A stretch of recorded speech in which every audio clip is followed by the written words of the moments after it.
Jadi saya mohon sekali ya, Islam itu mengawal kebahagiaan.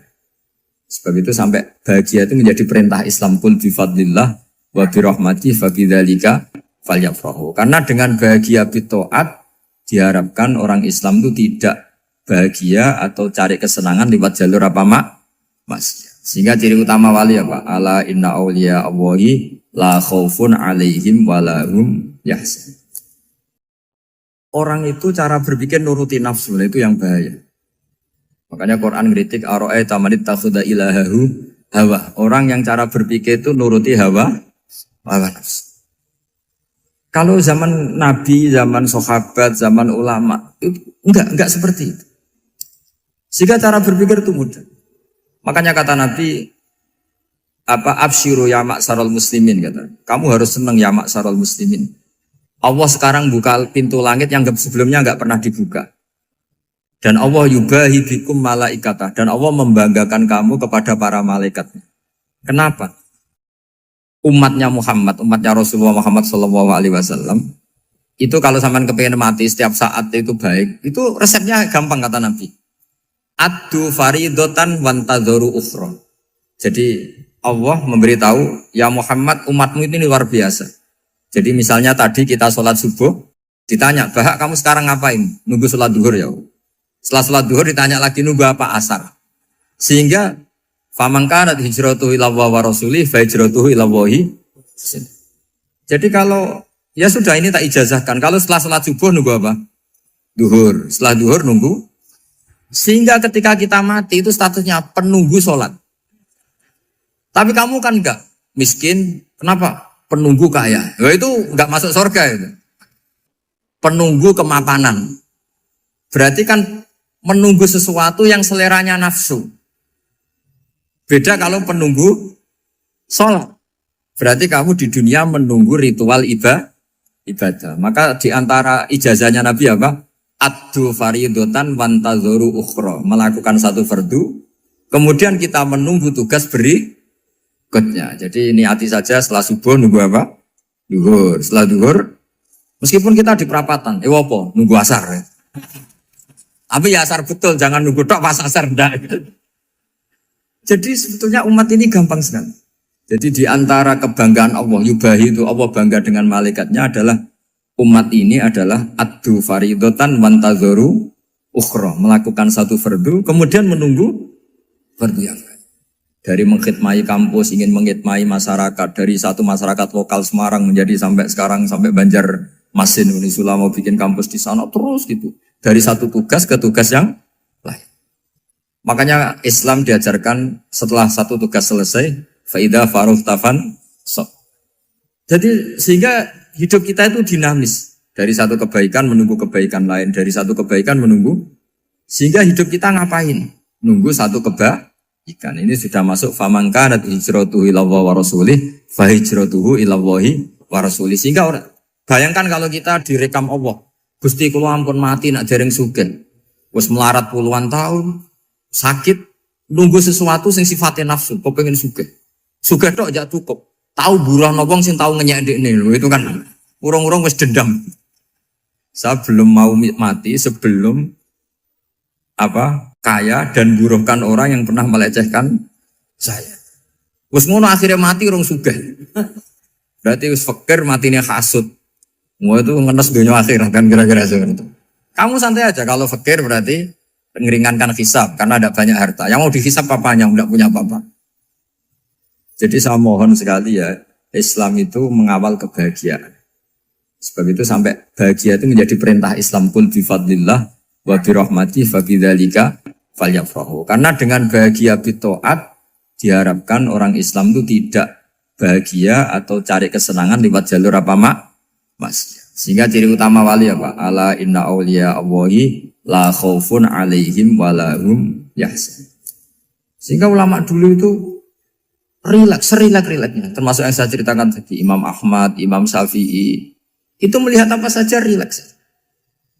Ya tadi kalau disenangi orang ya barokah, punya kawan kebaikan. Nak dineng ya barokah dineng di gedingi tonggo rada utang, ngeranjuk tulung gitu. Jadi rileks saja. Masyhur itu Imam Syafi'i ngendikan waman asaa ilaika faqat atlakoka. Orang yang berbuat buruk sama kamu, hakikatnya adalah membebaskan kamu. Atlaqo itu apa? Membebaskan.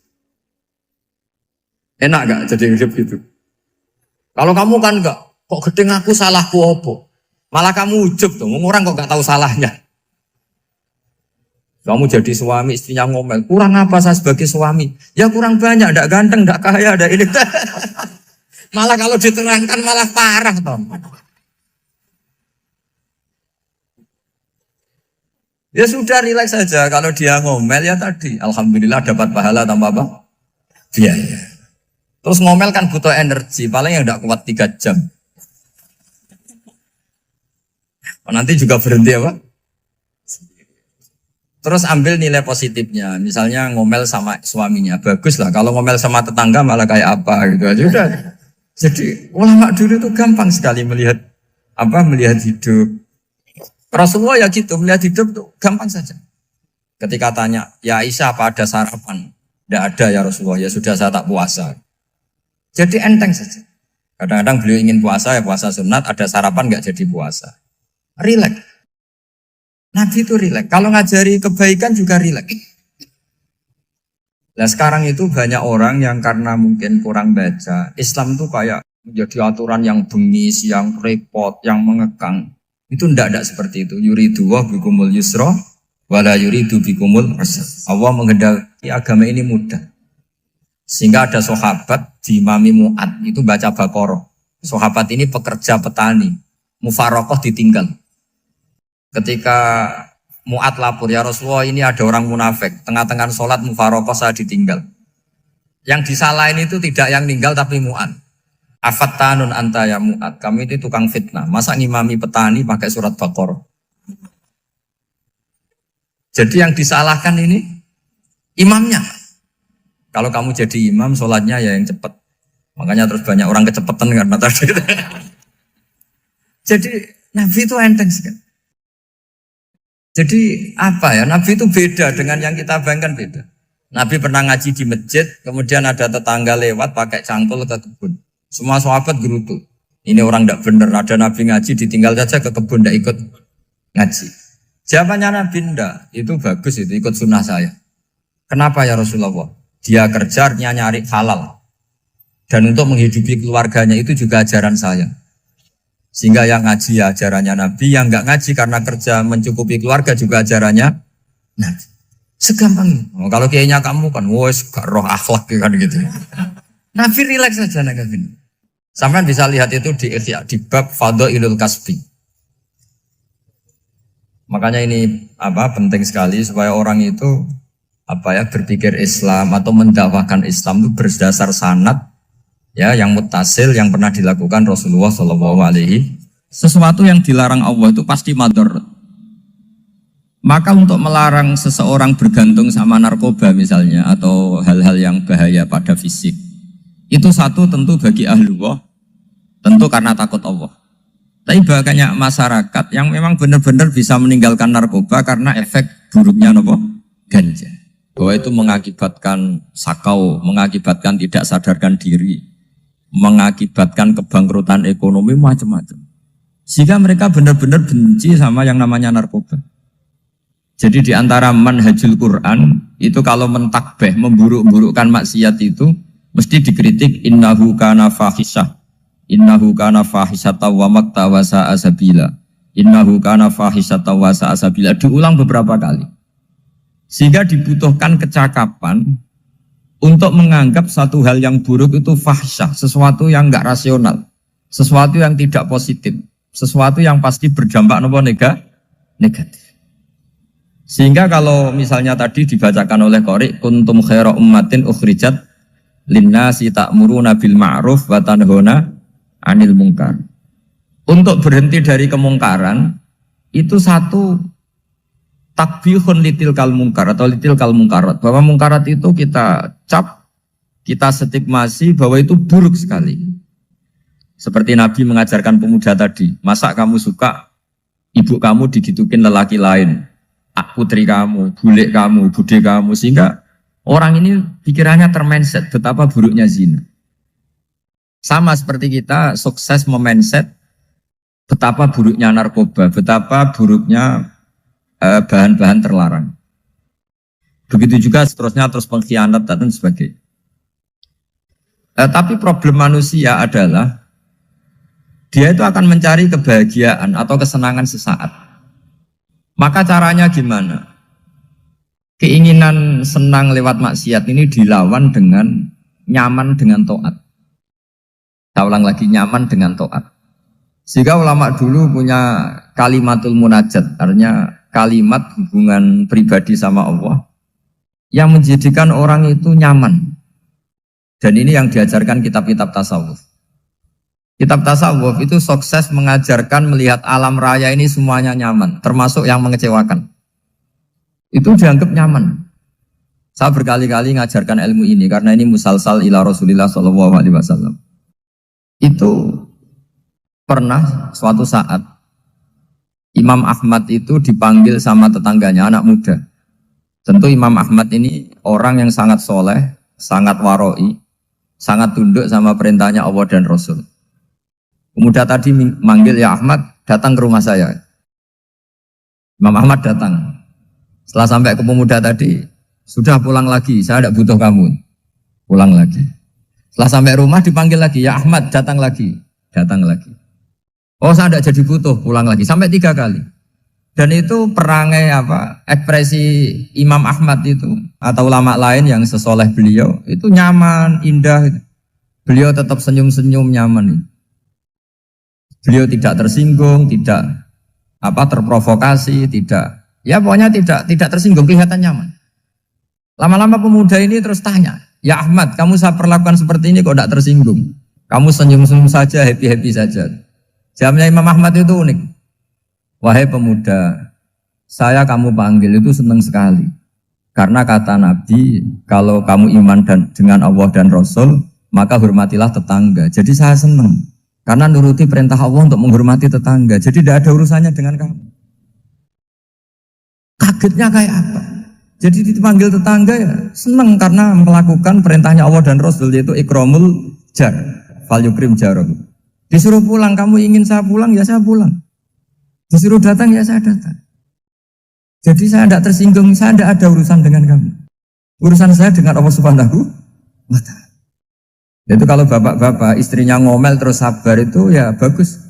Saya tidak punya urusan. Kalau kamu terprovokasi oleh istri, berarti kamu didikte oleh makhluk. Masa seorang rektor didikte makhluk? Kan tidak keren. Apalagi seorang Habib didikte makhluk, kan tidak keren. Yang bisa mendikte kita hanya Allah Subhanahu wa Ta'ala. Dan Allah mendikte kita, mengajarkan kita wa ashiruhunna bil ma'ruf fa in karihtuhunna fa asa an takrahu shay'a wa yaj'alallahu fihi khairan katsira. Jadi cara melihat istri kita bawel gitu atau cerewet, alhamdulillah ini ada pahala tanpa modal, cukup sabar. Kalau istri kamu sedang mesra, malah mintanya ke mall, malah biayanya tinggi. Murah mana dapat pahala dimarahin sama saat mesra minta ke mall? Milih yang pertama kan? Nah ya itu tidak usah modal. Ya gitu aja. Jadi kalau istri sedang marah bawel, anggap saja ini rezeki. Dapat pahala tanpa apa? Biaya. Nah, kalau pas rukun malah nantang ke mall, biayanya malah tinggi. Jadi ulama dulu itu melihat dunia itu happy. Pernah Imam Syafi'i dikasih tahu, orang yang tadi nyium tangan kamu ya, itu di rumah menghujat Anda. Jadi dia sopan hanya di depan Anda, kalau di luar menghujat Anda. Jawabnya Imam Syafi'i lucu. Ya baguslah. Yang cerita ini kaget. Kenapa bagus ya Aba Abdillah? Kalau manggil Imam Syafi'i ya Aba Abdillah. Ya berarti saya masih wibawa, di depan saya tidak berani katanya. Jadi dipandang enteng saja. Jadi kalau kamu di depan kamu istri kamu tidak berani belanja, tidak ada kamu belanja banyak, anggap saja Anda wibawa. Jadi enteng saja. Pernah Imam Syafi'i dikasih tahu, separuh dari kampung Anda itu gak suka kamu. Ya bagus lah. Kenapa? Oh nak rukun malah bakal utang katanya gitu. Kira-kira yang utang itu yang rukun apa yang neng-nengan? Yang rukun. Jadi enteng saja. Masyhur itu makalahnya Imam Syafi'i. Waman asa'a ilaika faqad atlaqaka. Orang yang berbuat buruk sama kamu berarti membebaskan kamu. Kalau saya sedang nenengan sama Habib Hasan Toha Putra, beliau naik Alphard nggak nawarin saya sah karena baru nenengan. Tapi kalau sedang rukun malah harus repot mana? Rukun sama ndak rukun? Repot rukun sebetulnya. Jadi Imam Syafi'i itu happy saja. Kalau sedang rukun sama tetangga ya dianggap rukun itu satu kenikmatan.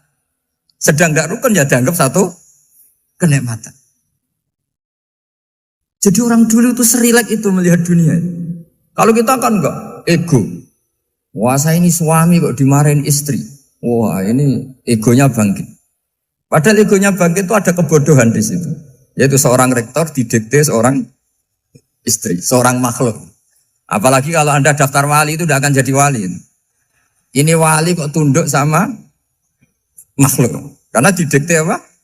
Makhluk. Maka Imam Ahmad ketika tetangganya bully gitu ya santai saja, beliau happy. Ketika pemuda tadi eskal janggal, kenapa kamu gak tersinggung ya Ahmad? Memangnya saya harus tersinggung gimana? Kan tak panggil tidak jadi, tak panggil tidak jadi. Hei pemuda, saya ini tidak punya urusan dengan kamu. Saya nuruti kamu karena perintahnya. Saya senang melakukan perintah Allah, harus berbaik sama kamu. Sampai 3 kali. Ajarkan Muhammad atau katakan Muhammad pada umatmu. Sebaiknya atau seharusnya mereka hanya gembira dengan melihat fadlnya Allah dan rahmatnya Allah. Ini harus kita pahami mulai dari konstruksi yang paling pokok, yaitu akidah. 2 ahwal. Ahwal itu 1 perilaku sosial. 3 mutammimat, sesuatu yang tidak pokok, tapi kita butuhkan dalam mengawal hidup ini. Saya beri contoh, itu sampai maksiat, itu karena cari kesenangan. Misalnya baru penat itu, ingin seneng, ada orang yang macam-macam lah, ingin melihat maksiat, apa itu pornografi, apa nyabu, apa macam-macam. Itu sebetulnya agama punya konsep yang luar biasa, yaitu seharusnya seseorang itu gembira. Gembira dengan ketaatan. Lalu pertanyaannya caranya gembira gimana? Gembira itu mudah. Jadi misalnya kamu sujud sama Allah Subhanahu wa taala. Terus cara berpikir begini. Ini sekaligus ijazah. Cara berpikir begini. Ya Allah, ini kata Sayyidina Ali, kafani izzan an akuna laka abdan wa kafani fakhron an takuna li rabban. Ya Allah, betapa sialnya saya, andaikan saya jadi budak dari makhluk yang sama. Misalnya sampean itu seorang kiai atau rektor atau doktor atau orang terpelajar, kemudian kamu jadi budak atau hamba dari makhluk yang setara. Betapa hinanya saya. Maka kata Sayyidina Ali, ya Allah saya ini cukup bahagia, cukup bangga, karena jadi budak, jadi hamba dari zat yang super atau yang maha super. Jadi kok Allah Subhanahu wa ta'ala. Sehingga ada kebahagiaan yang luar biasa karena menjadi hambanya Allah Subhanahu wa ta'ala. Setelah bangga dengan jadi hambanya Allah, maka kita akan malu. Malu misalnya kok saya bahagia itu nunggu melihat pornografi, melihat maksiat. Itu terus menjadi malu. Kenapa saya bisa didikte oleh hal-hal seremeh itu? Ya, kita malu karena didikte oleh hal-hal yang seremeh itu. Karena kita didikte oleh nafsu. Jadi izzatun nafsi, satu harga diri seseorang itu harus dihidupkan untuk hanya tunduk kepada Allah Subhanahu wa ta'ala. Sehingga Nabi itu melatih satu logika tarkul ma'asi. Nabi itu dulu ketika ada seorang pemuda yang ya karena mungkin pemuda ya, dia itu mau masuk Islam, tapi uniknya kata pemuda tadi, saya masuk Islam tapi asal dibolehkan bebas zina. Jadi ini agak sableng gitu. Jadi mau masuk Islam syaratnya dibolehkan apa? Zina atau free sex gitu. Karena orangnya agak hiper. Itu Nabi tidak langsung mengancam dengan neraka enggak. Ketika mau pamit gitu semua sahabat melarang. Mah itu jangan, kamu jangan suan Nabi, itu permintaan yang nggak masuk akal. Setelah lama ditahan, terjadi kegaduhan di masjid, Nabi dengar itu ada apa itu? Itu ada pemuda yang mau masuk Islam tapi yasta'dzinuhu fi zina. Tapi mereka minta izin Nabi untuk tetap boleh zina. Kata Nabi, pemuda itu suruh masuk, suruh menghadap saya. Ketika menghadap Nabi, saya ulang lagi ketika menghadap Nabi, Nabi mengajarinya itu luar biasa. Nabi tidak langsung mengancam dengan neraka atau dengan azab tunda. Tapi kata Nabi, atuhibbuhu li ummik. Kamu suka kalau ibu kamu itu jadi demenannya orang banyak. Pondok ya Nabi, yang demen ibu saya tak bacok kan. Karena ini ya agak preman, di mana-mana orang nakal agak preman.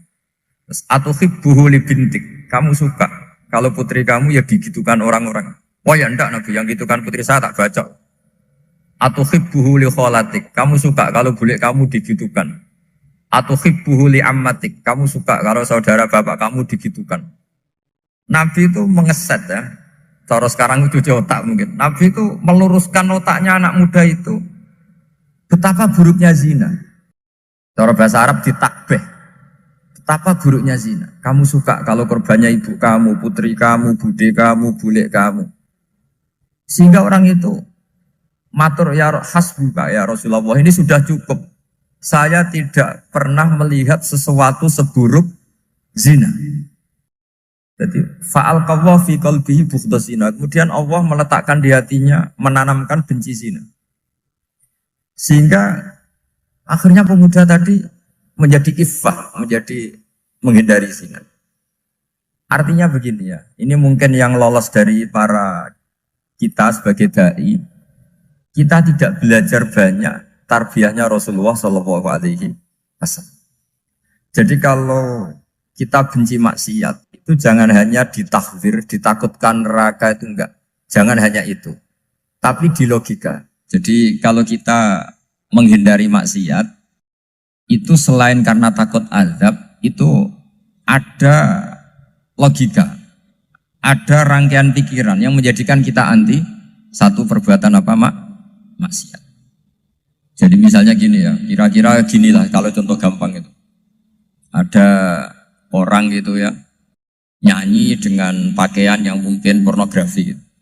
Mungkin pemuda-pemuda ingin melihat itu, tapi bisa diobati gini. Kok enak dekne mergawe kok tak bayar ya, aku kehilangan duit. Meskipun dengan logika yang agak serampangan, yang penting menjadi kita ini punya harga diri untuk tidak tergantung hal-hal seperti itu. Jika Nabi itu cara menggambarkan tadi mulai atuhibbuhu li ummik, kalau ibu kamu jadi demenannya orang lain. Pemuda tadi bilang yang demen ibu saya mau saya bunuh. Ditambah lagi atuhibbuhu li bintik. Bagaimana kalau korbannya putri kamu, bule kamu, bude kamu. Sehingga terus si pemuda tadi betapa buruknya zina. Betapa murahnya zina. Akhirnya pemuda tadi al-qawwa fi qalbi bughdha zina. Terus kemudian pemuda tadi itu sangat membenci dengan apa? Berzina. Nah, pikiran-pikiran seperti ini harus kita tanamkan. Harus kita tanamkan supaya orang itu benci melakukan maksiat. Karena satu memang takut sukhtuwah, takut dibendu Allah atau dibenci Allah. Dua, memang logika kita mengarahkan tidak maksiat. Saya beri contoh ya, betapa pentingnya mindset ya, cara berpikir. Orang itu menjadi kikir itu karena nganggap hidup itu lama dan uang itu penting. Kalau zaman Nabi itu sederhana kalau melihat hidup. Pernah suatu saat Nabi itu punya jatah makan. Karena Nabi itu hidupnya juga pas-pasan. Jadi Nabi itu unik. Beliau di satu sisi kaya raya, bisa ngurmat Abu Hurairah, Ammar, Suhaib. Ashabu Sufa itu dirawat Nabi semua. Itu kan kaya, bisa ngerawat sekian orang. Tapi di sisi yang lain untuk pribadinya beliau miskin. Kadang nggak bisa makan hari itu. Tapi di saat yang sama bisa merawat Ahlus Sufa. Jadi keliru kalau orang hanya cerita Nabi itu miskin, untuk makan dirinya aja susah. Itu keliru. Kelirunya kalau tidak diteruskan, tapi Nabi mampu menghidupi Ahlus Sufa. Singkat cerita jatah makannya Nabi itu dikasihkan orang ketika Nabi ditanya, ya Aisyah, makanan jatah saya di mana? Oh ya Rasulullah, tadi ada orang minta tak kasihkan, maka makanan itu habis. Apa kata Nabi? Kamu salah Aisyah. Yang kamu kasihkan itu justru yang masih. Ya yang kamu kasihkan itu justru yang masih. Sehingga Nabi menganggap, makanya Nabi terus ngendikan, ya kalau mukhatabnya lelaki ya kira-kira begini. Wahalla kamin malika illama akal tafa'afnaita walabista fa'ablaita. Terus hanya watasaddaqta fa'abqaita kata Nabi. Harta kamu ya kamu makan kemudian ke WC jadi kotoran atau punya pakaian mewah nanti rusak. Watasaddaqta fa'abqaita. Ada yang kamu sedekahkan yaitu yang abadi sampai akhir.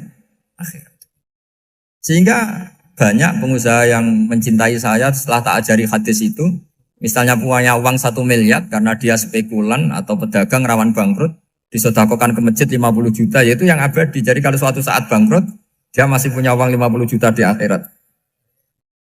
Jadi Nabi itu mengajari sedekah itu apa? Ya sedekah itu pengabadian uang. Kalau kita kan enggak, bilang sedekah itu nguras uang. Itu pikirannya setan, dan pikirannya orang Islam. Itu cara berpikir setan, bukan cara berpikir umat apa. Sehingga Sayyid Ali Zainal Abidin itu kalau ada orang minta, kemudian beliau ngasih, itu beliau bilang gini, marhaban biman hamala zati ilal akhirah. Matur nuwun nggih jenengan sing beto sangu kula nate. Jadi dianggap teller saja. Orang yang minta uang beliau itu dianggap tukang nyatet bank ini. Karena sudah ditabungkan. Ya sudah. Kalau kita kan enggak, wah pengemis itu ganggu gini-gini. Kecuali pengemis profesi ya mungkin kita agak-agak enak. Karena zaman akhir itu ada pengemis apa? Profesi. Jadi repot. Terus tak beri contoh lagi kebahagiaan ketika kita milih Islam moderat. Islam kita diajarkan guru-guru kita, utamanya oleh guru kita Mbah Maimun.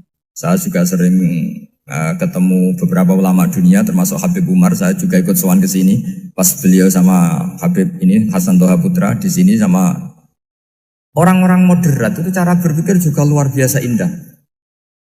Beliau pernah cerita ya, beberapa ulama lah, banyak yang cerita itu. Saya pernah diceritani seorang alim ketika ada orang ekstremis itu mau ngebom di tempat maksiat. Kebetulan yang maksiat itu kebanyakan ya orang Islam. Karena di negara yang mayoritas Islam. Ditanya sama Syekh Sa'rawi. Syekh Sa'rawi itu mufassir top di mana? Mesir. Ini mau tak habisin karena mereka orang Islam kok maksiat terus. Terus ditanya sama Imam Sa'rawi. Laumatu ala khini ma'asihim aina masiruhum. Kalau mereka mati dalam keadaan maksiat, mereka kemana? Ya ilanar, mereka pasti masuk neraka. Terus ditanya sama Imam Sa'rawi. Wahal masiruhum ilanar muradun nabi amla. Punya umat maksiat kemudian mati masuk neraka. Itu yang diinginkan Nabi apa enggak? Ya tidak aja. Ya sudah, enggak usah dibom, ditunggu tobatnya kata.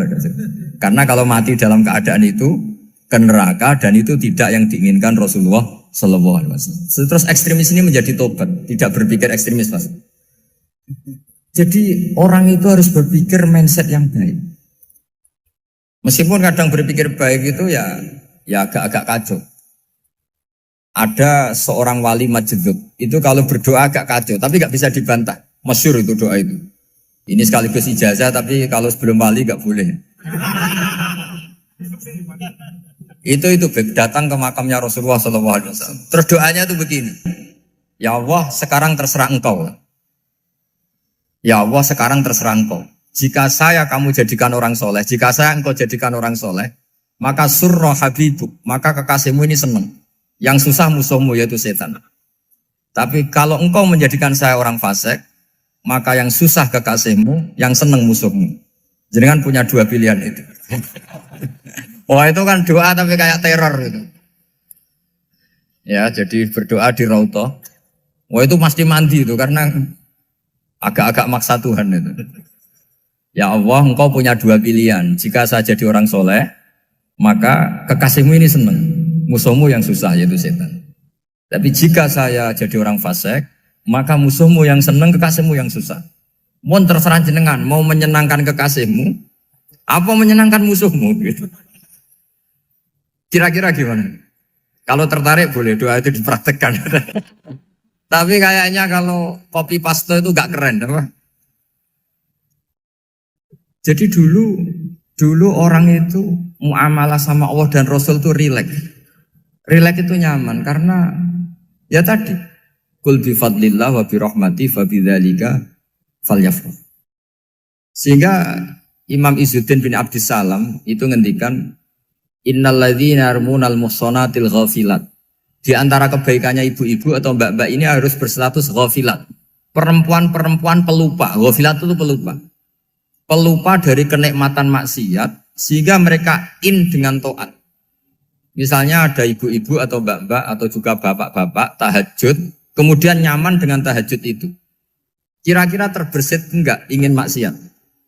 Enggak kan, karena sudah nyaman dengan tahajud, dengan taat.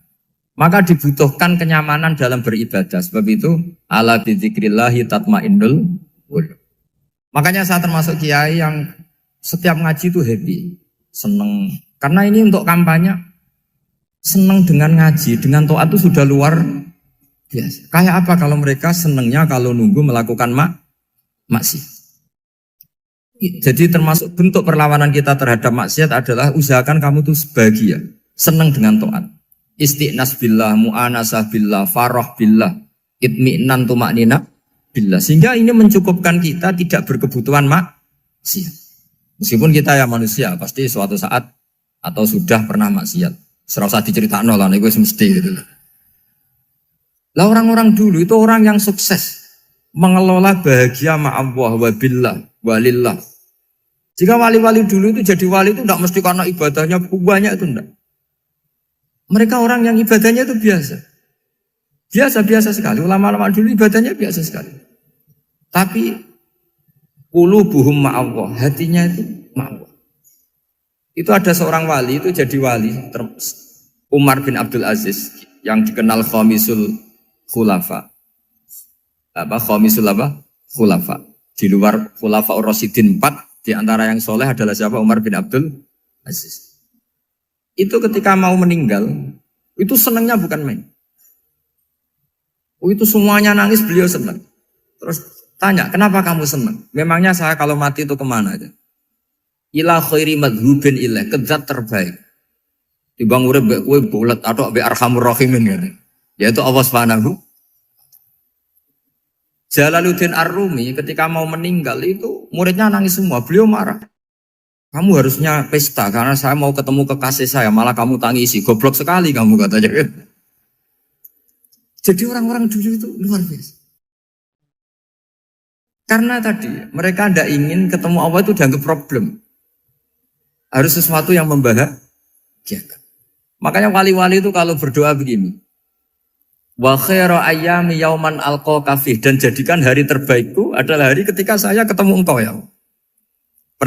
Pernah dengar doa itu? Wa khairu ayyami yauman alqa fih, dan hari terbaikku adalah hari saat ketemu engkau. Nah, kan enggak, sampai mati ku wedi. Saya tidak tahu wedi dosa apa wedi Israel apa wedi malaikat siapa? Mungkar nakir. Sebenarnya tidak perlu seperti itu. Karena cara pandang Nabi itu ini bisa dipraktekkan. Kalau kamu orang baik, mati artinya apa? Ya baik. Karena husnul khotimah. Kalau kamu orang yang buruk, itu kata Nabi, anggap saja mati itu akhir dari keburukan kamu. Nah, aku urip terus, malah maksiat terus. Maka Nabi itu kalau ngajari kita berdoa gini, Allah maj'alil hayata ziyadatan li fi kulli khairin wal mauta rohatan li min kulli syarri. Ya Allah, kalau saya hidup, ya anggap saja ziyadah fi kulli khairin, berpotensi nambahi kebaikan. Kalau saya mati, anggap saja ini akhir dari segala keburukan. Maka saya berkali-kali, banyak tradisi ulama-ulama NU, ulama-ulama pesantren, ya ada hanya NU, pokoknya ulama-ulama alim, itu kalau ada orang mati, orang nakal gitu mati, ini saya gitu, itu hadirin mesti gak terima. Wapi enang di wong wakal. Tapi dipaksa sama kiainya, saya gitu, lama-lama dipaksa. Saya gitu, padahal yang hatinya kiai, wis ra iso maksiat meneh, wis saya gitu. Karena dengan mati berarti saya sudah tidak bisa maksiat lagi. Jadi Nabi melihat hidup dan mati itu segampang itu. Kalau al-hayata ziyadatan li fi kulli khairin wal mauta rohatan li min kulli syarr. Coba kita ke depan itu kan ada potensi zina, potensi korupsi, potensi maksiat.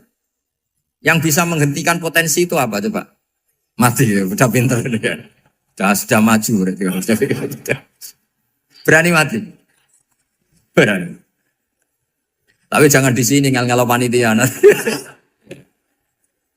Artinya yang selama ini kita risau dengan kematian, dengan apa? Nabi ngajari kita tadi.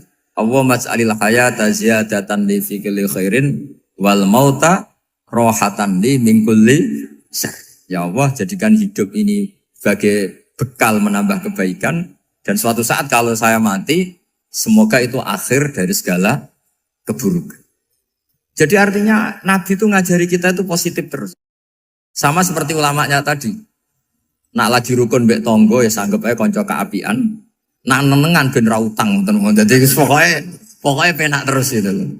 Nak bojo lagi ngamuk alhamdulillah gak ngajak blonjo. Nak pas rukun ya alhamdulillah kok lagi rukun. Jadi gampang semua. Makanya ada seorang alim itu ngendikan begini, ada yang tanya.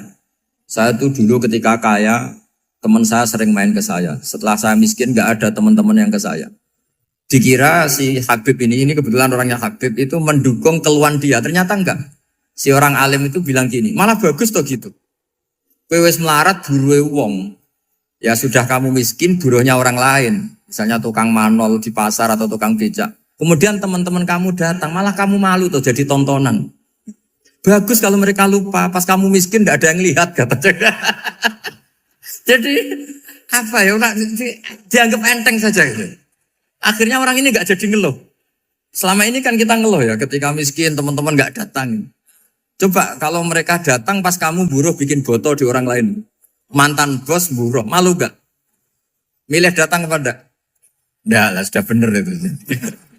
Jadi ulama dulu itu makanya sering baca biar tahu solusi hidup. Jadi ulama dulu itu gampang sekali melihat kehidupan itu. Gampang sekali, indah, gampang. Kebahagiaan ini pula yang harus kita latih dalam melakukan ketaatan. Tapi memang obsesi saya terbesar atau cita-cita saya terbesar memang setiap ngaji saya ingin orang mukmin semuanya itu bahagia. Dengan bahagia itu mereka tidak neko-neko ingin mencari kebahagiaan lewat jalur apa maksiat. Sehingga dalam konstitusi ulama yang ditulis di kitab-kitab usul fikih dan itu kitab yang saya kaji, selalu saya kaji. Itu membela-bela sesuatu yang mubah itu sampai luar biasa. Karena melihat mubah itu misalnya Anda tidur itu berstatus mubah, Anda bermain catur berstatus mubah, Anda rileks sama teman jagungan semalam dengan teman rektor atau dosen atau yayasan itu melihatnya bukan mubah tapi tarkul maksiyah. Misalnya saya semalaman asik musamarah itu jagungan malam sama Habib Toha Al-Munawwar.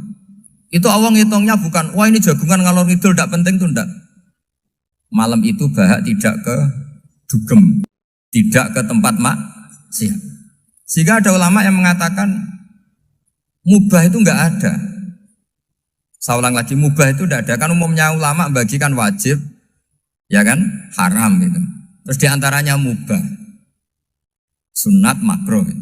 Ada ulama yang mengatakan mubah itu enggak ada. Kenapa? Logikanya begini, itsma min mubahin illa wa yatahaqqaqu bihi tarku haramimma. Karena tidak ada mubah yang Anda lakukan kecuali saat itu pasti ditinggalkannya sebuah keharaman. Misalnya Anda sedang jagungan sama istri di luar, di rumah, asik di rumah semalaman.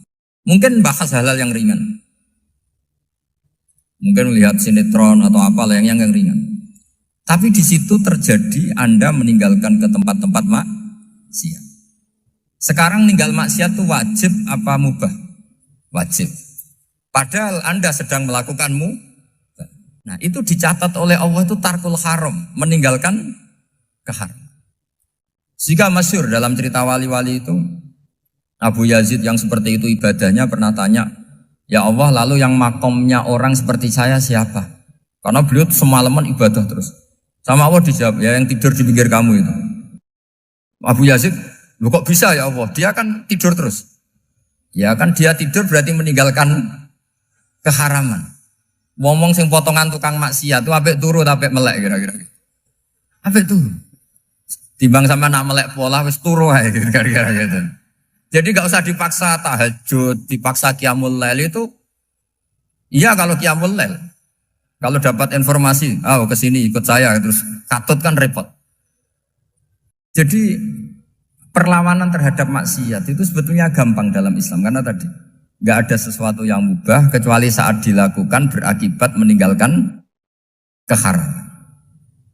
Mudah sekali. Jika banyak orang jadi wali itu karena melakukan mubah. Itu ada orang jadi wali itu karena sering makan. Ya makan-makan biasa itu. Karena ketika makan, ya Allah, betapa doifnya saya. Katanya saya presiden, katanya saya rektor, saya kiai. Ternyata kalau nggak makan tuh lemes. Apa hebatnya makhluk yang bergantung makhluk yang lain, yaitu makanan. Nah karena seperti itu terus dia al-laja'illallah, terus dia sungkeman ning Allah. Betapa lemahnya saya. Sebab itu ketika Quran mengkritik dan dengan tanda kutip kemungkinan Tuhannya Isa bin Maryam, itu ngeritiknya sederhana Quran itu. Mal masih ibnu Maryam illar rasul qad khalas min qablihir rusul wa ummuhu siddiqah kana yaqulanit ta'am. Isa itu tidak Tuhan, wong dia makan. Kamu kebayang nggak misalnya punya Tuhan, wah tadi Tuhan mampir ke rumah saya, dia lemes. Setelah tak kasih makan sehat lagi gitu. Itu kan nggak kebayang. Tapi Tuhan marung di rumah saya, lemes tak gratisin, kayaknya tidak punya uang gitu. Setelah makan, wah gairah lagi. Kebayang nggak punya Tuhan seperti itu. Sehingga Quran kalau gojlok sederhana, karena yakulanit ta'am. Sehingga wali-wali itu kalau makan itu sadar lemahnya dirinya, betapa dirinya tergantung makanan. Sesuatu yang tergantung itu artinya tidak hebat, tidak Tuhan. Jadi untuk menjadi wali, untuk menjadi dapat ridhonya Allah itu sebenarnya sederhana. Termasuk ada cara jadi wali yang agak kacau, tapi ini ya benar, asal niatnya benar. Misalnya Unisula besar, ya kurang besar lagi. Kita sudah punya uang, kurang banyak uang lagi. Itu Nabi Ayub. Itu kan seorang nabi. Pernah diuji Allah, ini ada di Sahih Bukhari. Nanti kamu tanya, hadisnya Sahih enggak? Ini ada di Sahih Bukhari. Kadang orang kota itu aneh. Enggak ahli hadis tapi tanya, Sahih enggak? Padahal andai kan dibodohi Sahih, ya ngandel saja. Jadi kadang ya aneh. Oh enggak tahu kok tanya. Itu Nabi Ayub itu sudah kaya, pas itu sudah kaya. Bukan cerita yang masih miskin, memang sudah kaya. Beliau di kamar dihinggapin satu belalang dari emas. Setelah belalang itu dikejar, ternyata yang jenis itu banyak, semuanya dari emas. Ngambil sana sini, ini yang kesak ini dipenuhin, saku ini dipenuhin, sampai banyak. Sama Allah digojlok. Kamu itu nabi saya. Kenapa kamu mengumpulkan harta sebanyak itu? Kamu itu nabi saya kok rakus? Jawabannya, ya Allah, siapa yang bisa kenyang dari rahmatmu?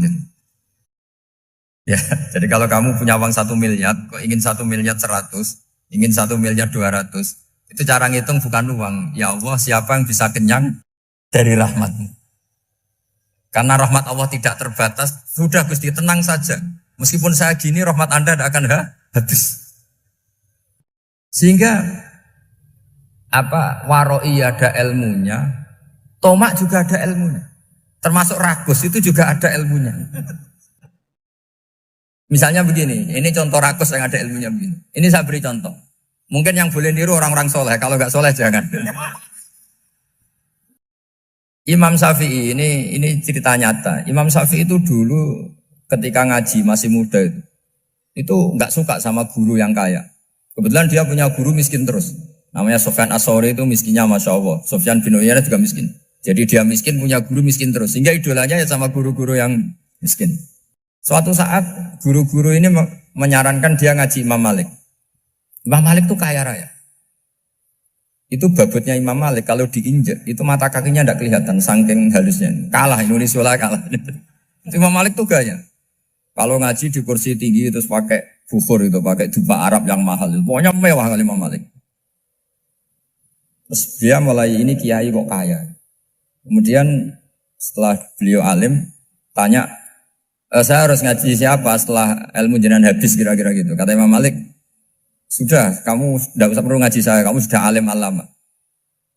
Terus Imam Malik datang ke Baki. Zaman itu Baki itu semacam kayak rentalan ya, semacam Grab lah kalau dulu. Mana kafilah yang mau ke Irak?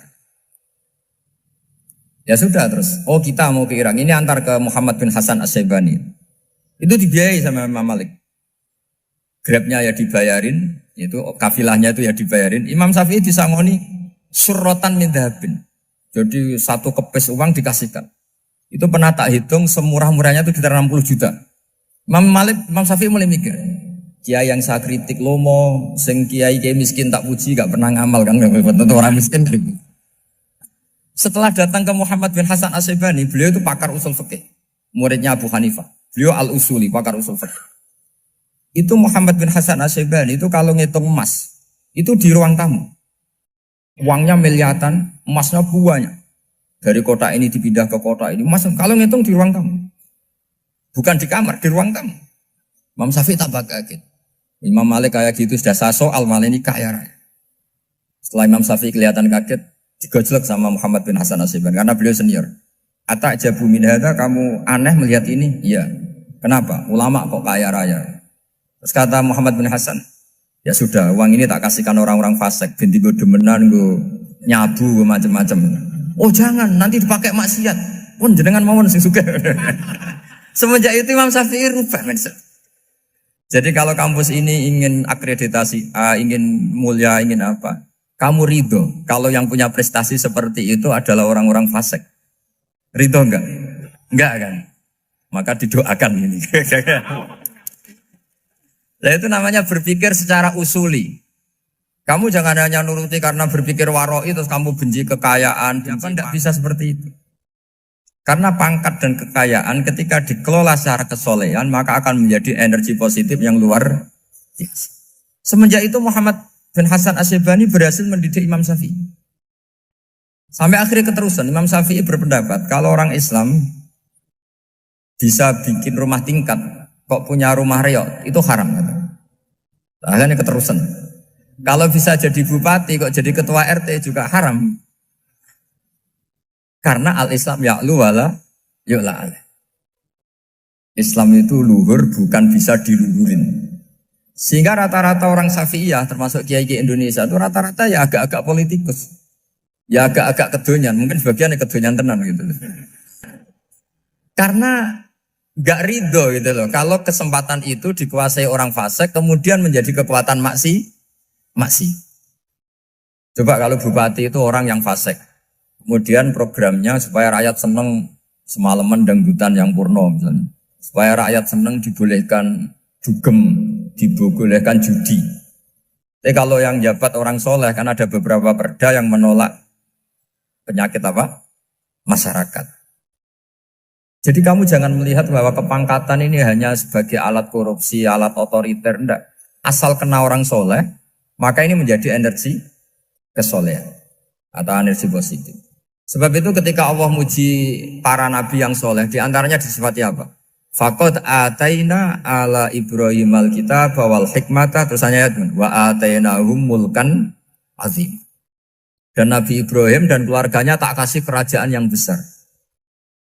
Nah sekarang masih banyak orang yang cara pandang ngapain bikin Unisula yang megah, ngapain berambisi punya akreditasi A dan sebagainya.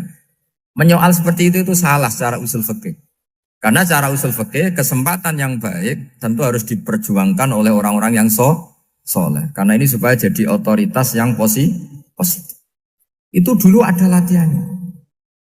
Jadi orang dulu itu gampang sekali ketika milih miskin ditanya, kenapa miskin? Saya ingin hisab saya ringan. Tapi ketika mereka kaya, yang soleh, supaya harta ini tidak dipakai orang yang nanti dipakai maksiat. Kita misalnya orang soleh mau pangkat, karena kita ada ridho, kepangkatan itu dipegang orang maksiat, kemudian menjadi energi maksiat. Begitu juga seterusnya. Maka ulama dulu itu rileks. Sampai Senawawi Al-Bantani itu nanti bisa dicek di tafsir. Qul hal yastawil ladzina ya'lamuna wal ladzina la ya'lamun. Beliau muji-muji ulama. Kemudian ada seorang yang agak hasud mungkin. Tanya begini. Hebatnya ulama itu begini-begini. Terus ditanya, tapi kenapa kita sering melihat ulama ngantri proposal di rumahnya bupati kan? Sementara bupati nggak pernah datang ke ulama ngaji ihya. Jawabannya Imam Senawawi itu unik. Ya karena ulama itu tahu gunanya uang, sehingga nyari uang untuk pondok, untuk masjid. Sementara bupatinya tidak tahu gunanya ilmu, maka tidak pernah ngaji. Jadi ya ringan saja oleh.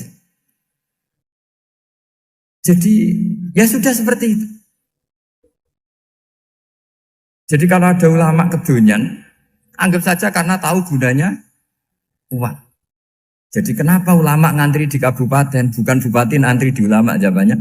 Karena ulama tahu gunanya uang. Sementara bupatinya nggak tahu gunanya ilmu. Kira-kira gitu lah. Ada ustadz tidak ganteng, kesensem rondo cantik. Karena tahu gunanya ustadz itu. Artinya tahu gunanya kalau saya nikah nanti punya anak jadi gus. Karena kan dia kiai gitu. Tapi rondonya raro gunanya dia karena miskin gitu. Jadi ulama dulu itu rileks. Rileks. Menafsirkan apa saja itu rileks. Termasuk saat terpojok. Itu rileks. Karena semuanya dianalisis pakai ilmu. Sehingga ciri utama wali itu apa? Ala inna awliya Allahi la khawfun alaihim walahum yahzanun. Enggak ada rasa takut, enggak ada rasa gampang. Karena melihat sesuatu itu gampang saja. Saya ulang lagi, melihat sesuatu itu gampang saja, ringan. Semoga barokah. Assalamualaikum warahmatullahi wabarakatuh.